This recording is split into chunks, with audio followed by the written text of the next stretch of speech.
khulumbai ani munga Handi Biryani. Welcome back to my channel. This video is about a recipe video. Actually, angni sase subscriber bithangi nama jabai onaru boro. And fry angni get together ni video bitanga ang request khalamdomen je malaba biryani banana dekhai. Ang actually biryani banana ronga theu ang tamai thini selengna thagasin dong. So logofer ang janify biryani recipe ko selengna thagasin dong. Mene jabai we fongbayane mene nama jabai Puneet Basumatary. khulumbai. And fry bitanga actually chef nonga. But birat mane cooking of interested bahut rengau. And fry bitanga tamane YouTube ni fry na bahut rengdeng na selengdeng na recipe ko. And fry ang tamane nubai thayo birat tasty mane songnani Facebook ko upload khalambai thayo. So ang request khalambai je angko forengdo mane recipe ko. So nongthangmana dini आंजों नोंथांमोनाबो सोलोंफादो माबायदि संनांगौ ना लोगोसे आरो मोनसे खोथा फंबाया किन्तु बिराद मोजां गिटार दामनो रोंगौ ओमफ्राय बेखौ जों मालाबा आरो नेक्स्ट भिडिअफोराव बे गिटार दामनायखौ नायसिगोन दे बे किन्तु थाबाय आरो हा माने प्रमिसआ दामगोन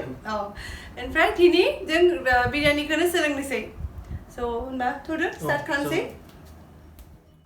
So लोगोफोर दा जों फार्स्टआव दाउ बेदरखौ बिदि दइ गाइखेर माने गाइखेर दाखाजों मेरिनेट खालामनांगोन ओमफ्राय आरो बायदिसिना जिनिस नांगोन मा जिनिस नांगौ बेफोरखौ आङो डिस्क्रिप्शन बक्सआव लिस्टखौ होनो हागोन नोंथांमोना दा नायलांबानो जाबाय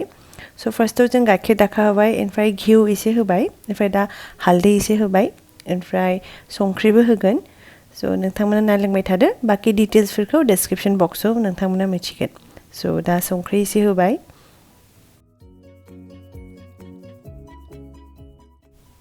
ओमफ्राय दा एसे होबाय चिली पाउडार बारा होनाङा एसेल' होबानो जायो ओमफ्राय जीरा पाउडार एसे होदो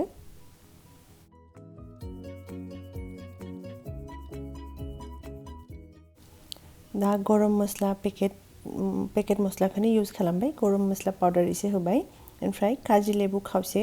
सेबनानै होबाय बेयाव ओमफ्राय दा बेखौ गासैखौबो जों मोजाङै माने बेयाव मिक्स खालामना लानांगोन मोजाङै मेरिनेट खालामनो थाखाय आखाइजोंनो मिक्स खालामना लाबाय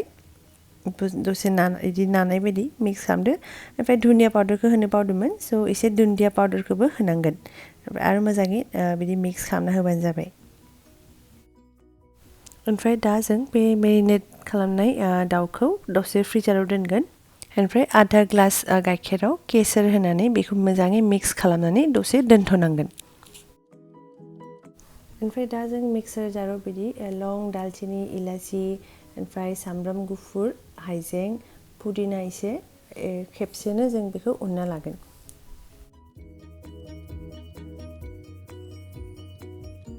ओमफ्राय बाव एसे हालदै होबाय लोगोसे संख्रि एसेबो होनांगोन ओमफ्राय जानाय थाव माने जाथि थावखौबो एसे होनानै ओमफ्राय दा एकबारनो उनना लागोन स' बे पेस्टखौ जों दसे दोनथ'नांगोन ओमफ्राय दा जों टमेट' लाबाय टमेट'खौबो जोङो पिउरि बानायना लाबाय बिदिनो ओमफ्राय सामब्रामखौ बिदि मिजि हानानै बेखौ जों एवनांगोन ओमफ्राय आलुखौ बिदि हानानै बेयाव थावआव मोजाङै एवना लानांगोन हालदै संख्रि फोनना लाखाबाय ओमफ्राय बेखौ मोजाङै डिप फ्राय खालामनांगोन स' जोंना आलुआ रेडि जाबाय पुरा ब्राउन जाखाबाय ओमफ्राय आरो आलदा मोनसे सारायाव थावआव जों तेजपात होबाय ओमफ्राय दा सामब्रामफोरखौ मोजाङै जोङो माने पुरा डिप फ्राय खालामनानै माने खालामनांगोन आरो एवना लानांगोन मोजाङै स' जों बेखौ दसे टाइम लागोन 10 मिनिटसो नांखागोन सामब्रामखौ एवनायाव स' जेब्ला बे एकदम ब्राउन कालार जागोन जों बेखौ खांनांगोन जोंना सामब्रामा पुरा मोजां ब्राउन जाखाबाय ओमफ्राय खावसेखौ जों खांना लागोन ओमफ्राय खावसेखौ बे सारायावनो दोनफिनगोन स' मोजाङै खांनानै दा बेखौ जों दसे दोनथ'गोन ओमफ्राय दा बे मेरिनेट खालामनाय चिकेनखौ जों बहनसै खमसे खम आधा घन्टासो थाबाय बे फ्रिजाव ओमफ्राय दा बे सामब्रामावनो जोङो बे बेदरखौ एवजोबनोसै आलदा थाव होनाङा बेयाव थावा आरो सामब्रामा दंखायोमोन स' जों डाइरेक्ट सारायावनो एवखानोसै बेदरखौ मोजाङैनो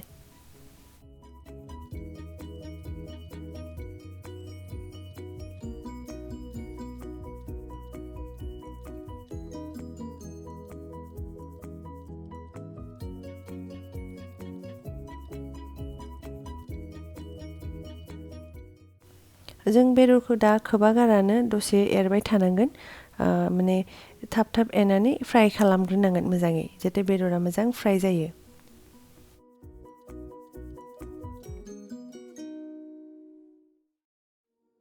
ओमफ्राय दा जोङो बे पुदिनानि पेस्टखौ माने जेरै बेयाव सामब्राम गुफुर हाइजें पुदिनानि पेस्टखौ जों बेयाव होनोसै ओमफ्राय बेखौ दा जों मिक्स खालामनानै मोजाङै आरो एवबोनोसै एक्चुअलि बेखौ मेरिनेट खालामनायावनो होजायोमोन ओमफ्राय जों एक्चुअलि बावबायमोन थेवबो जेबो नङा उनाव होबाबो मोजाङै बेखौ एवना लाबानो जाबाय स' दा जों बेदरखौ एसे एवबोनोसै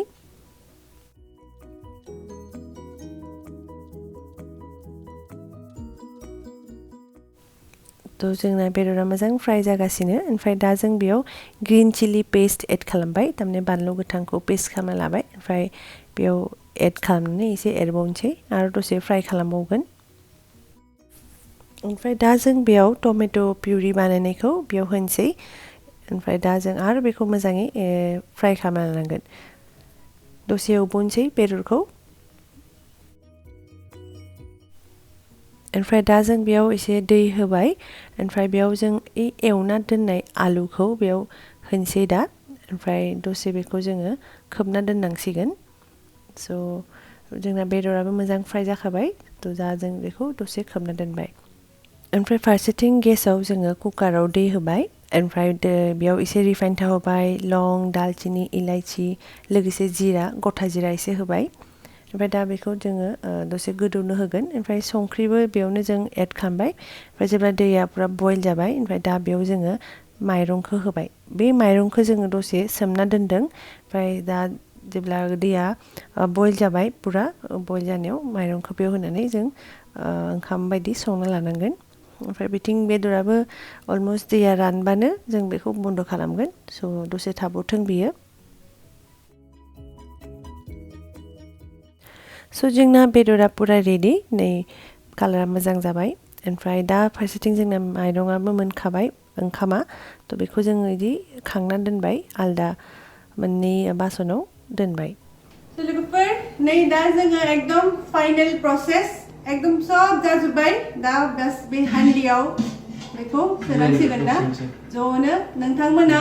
प्रसेसखौ नायलांबाय थादो स्टेप बाय स्टेप मा खालामनांगौ बे फंबायानो दा खालामसिगोन आं नायगोनल' आरो सोलोंनोसै आंजों नोंथांमोनाबो सोलोंफादो थ' फार्स्ट जों बिदि घिखौ मोजाङै बिदि हान्दियाव फोनना लानांगोन बर' बेखौ दो होनो ना मा होनो आं एसे कनफिउस नोंथांमोना आंखौ प्लिज कमेन्ट बक्सआव खोन्थादो बेखौ मा होनो खिन्थु दा जिहेतु हान्दी बिरियानिसो आं हान्दी होनबाय आरो ना थ' बिदि मोजाङै फोनना लादो ओमफ्राय फार्स्ट लेयार मोनसे ओंखामनि जागोन ओमफ्राय ओंखामखौ होनायनि उनाव बेनि गोजौआव बिदि बेदरखौ एसे एसे होदो मोजाङैनो ओमफ्राय बेनि उनाव आरोबाव मोनसे ओंखामनि लेयार होफिननांगोन थ' फार्स्ट लेयार ओंखाम ओमफ्राय बेदर ओमफ्राय आरोबाव सायाव ओंखाम ओमफ्राय दा जों बे केसर आरो गाइखेरनि मिक्सखौ एसे एसे बिदि सारना होनांगोन ओमफ्राय बेनि सायाव जोङो सामब्राम एवना दोननायखौ एसे एसे होबाय ओमफ्राय दा जोङो बेनि गोजौआव एसे एसे पुदिना बिलाइ सारना होनांगोन ओमफ्राय लास्टाव एसे गरम मस्ला पाउदार सारना होदो ओमफ्राय सेम प्रसेस आरोबाव खनसे बेदर होदो बेनि गोजौआव ओंखाम होदो ओमफ्राय केसरनि गाइखेरखौ होदो ओमफ्राय अनियन माने सामब्राम एवना दोननायखौ होदो ओमफ्राय पुदिना बिलाइ ओमफ्राय आरोबाव बेदर ओंखाम सेम प्रसेस जों बिदि खेब्रैसो खालामबाय ओमफ्राय दा लास्टाव जोङो एसे घिखौ बिनि गोजौआव लुना होनांगोन स' दा जों घिखौ होबाय ओमफ्राय दा जों तावाखौ बिदि गेसाव प्रि हिट खालामना लानांगोन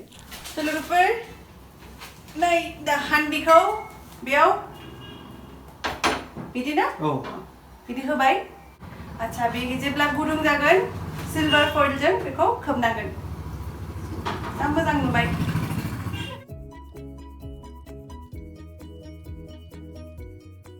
दा बिदि फइलजों सिलभार फइलजों बेखौ खोबनोसै ओमफ्राय एक्सपार्टखौनो खोबनो होनोसै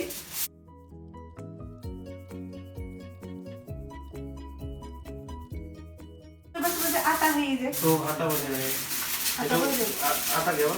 बिदिनो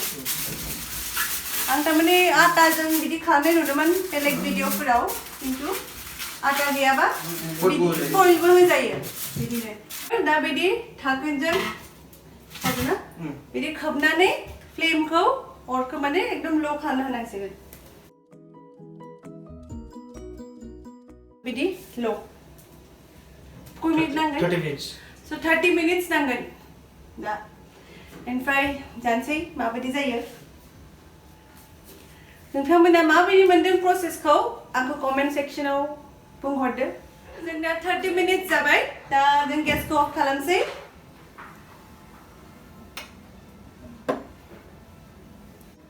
So दा आफ्टर माने 5 minutes नि उनाव जों बेखौ खेवगोन दा खेवथ'आ अफ खालामबाय गेसखौ 5 मिनिटनि उनाव नायनोसै माबायदि जादों बिरियानिया So लोगोफोर जोंना बिरियानिया जाबाय रेडि दा बेखौ खेवनोसै माबायदि जादों फैदो नायफैदो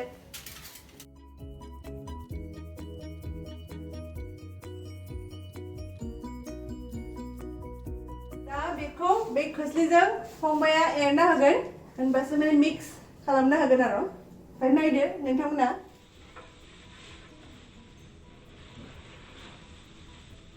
So लोगोफोर दा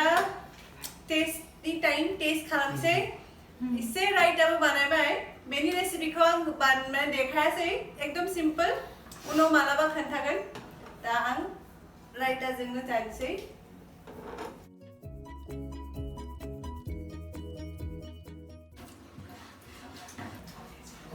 Korean. फार्स्ट नोंनो होदो खोन्थादो माबायदि मोनखो लानानै first रिएक्शना Apa tahu ni? Udah tuh.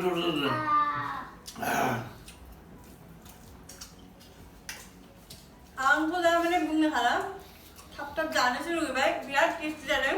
नोंथांमोना न'आव ट्राइ खालाम खेबसे हायोबा ओमफ्राय कमेन्ट सेक्सन माने खोन्थाहरदो माबायदि मोनखो टेस्टखौ बिदि बानायनानै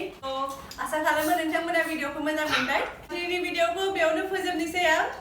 दा जों इन्जय खालामसै जानोसै ओमफ्राय नोंथांमोना आंनि भिडिअखौ जोबजासिम नायनो थाखाय नोंथांमोननिसिम रोजा रोजा साबायखर लोगोसे मोजां मोनदोंब्ला भिडिअखौ लाइक कमेन्ट आरो शेयार खालामदो लोगोसे चेनेलखौबो साबस्क्राइब खालामदो खालामथ'वाखैबा गोजोन्थों